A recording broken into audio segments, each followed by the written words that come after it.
They said my house was illegal. Not unsafe, not condemned, illegal. Then someone spray-painted every wall, and I knew this wasn't just a letter war. This was personal. And the craziest part? I was never even in their damn HOA. I've lived in this house nearly my whole life. Built by my grandfather's hands in the late 60s. Solid pine frame, slanted roof, wrap-around porch. It creaks in the right places, smells like old books and cedar, and holds every memory I care about. After college, I inherited it when Dad passed. That was 15 years ago. Never once thought of leaving. Not for a second. Now here's the thing, this neighborhood. It changed. Slowly. Then all at once. When I was a kid, we had one HOA. Mostly just a newsletter and a bake sale committee. My dad wanted nothing to do with it. I remember hearing him yell into the phone once, "I'm not paying anyone to mow grass I already mow." That was the end of it. We stayed out, and no one cared. But 5 years back, some real estate developer bought up half the vacant lots and brought in a new HOA.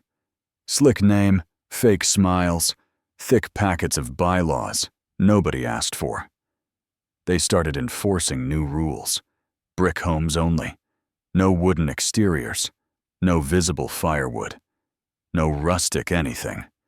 You could feel the soul getting sucked out of the place. Still, I figured I was safe. I had the deed. I had the exemption. I wasn't a member. I didn't owe them a dime. Then, one night, I pull up after dinner, headlights hitting the side of my house, and I see it. Graffiti. Bright red spray paint. One word on each wall. Remove. Illegal. Eyesore. Violation. Not kids.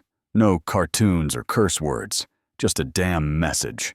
The next morning, I get the first fine in the mail. $200 for non-compliant construction. I laughed. Tossed it in the trash. By day 4, I had 4 more letters. Each one nastier than the last.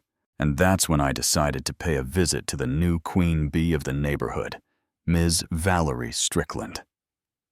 She's the freshly elected HOA president. Platinum blonde bob cut, always in yoga pants, always holding a smoothie she never drinks. We'd never talked before. But trust me, I remembered her face from the flyers. Reclaim the beauty of Brookside Grove. Yeah, okay. I knocked on her door, politely. She opened it with that tight-lipped fake smile I'd seen before on HOA types. "Hi, Valerie," I said. "I'm here about the vandalism on my house and the fines. I'm not part of the HOA, never have been. And I'm not sure who authorized spraying my property, but..." She cut me off. "Mr. Lakewood, your home violates Article 4, Section B, Subsection 2. All visible exterior materials must conform to the aesthetic standards of Brookside Grove." I stared at her. "Lady, my house was built before that rule even existed." She didn't flinch. "Then you'll need to update it. I'm not a member. You have no authority over me. You live inside the Grove," she said, pointing down the road like she was drawing a kingdom border. "That's enough." She closed the door in my face. That was when I realized. This wasn't about rules. It was about power. She wanted control, and my house stood out like a barn in a gated community. Over the next few weeks, the fines kept coming. $500 and $800. Then $1,000. By the time they'd racked up $25,000, I stopped laughing. So I did what anyone with half a brain and a full-time job does. I hired a lawyer. And then I hired a private investigator named James. Ex-military, quiet, carried a leather notebook everywhere. I asked him to look into 2 things. 1, who the hell spray-painted my house?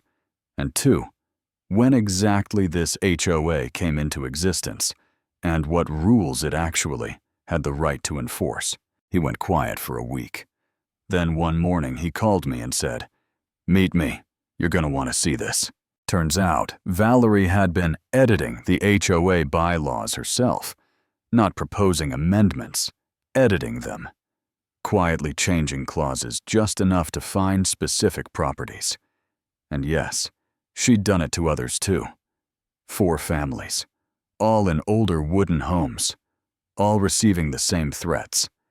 One elderly couple had sold their home out of fear they'd be sued.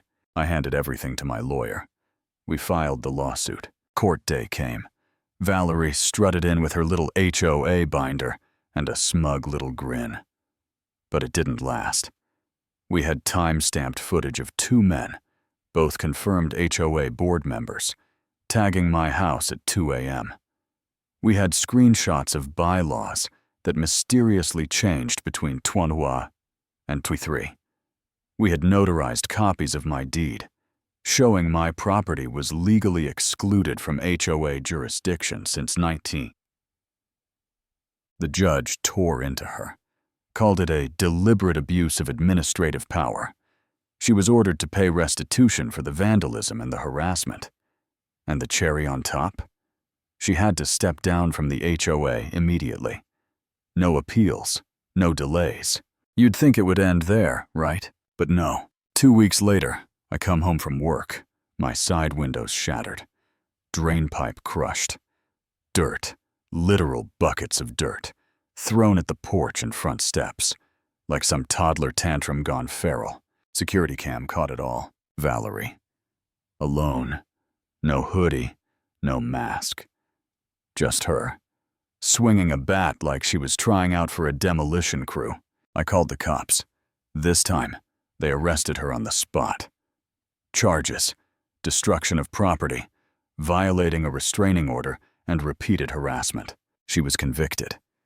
Fined again. And this time, she couldn't buy her way out of jail time. You'd think someone would stop once they'd already lost everything. But I guess to her, losing control of this neighborhood was worse than jail. I still don't know if it was a power trip, a vendetta, or just something broken inside her. But she made me the enemy for living in the home I was born in. The funniest thing? All her aesthetic nonsense didn't stop the board from quietly removing her edits from the bylaws. They even apologized, in writing. Not because they cared, but because they knew they'd be next. And my house?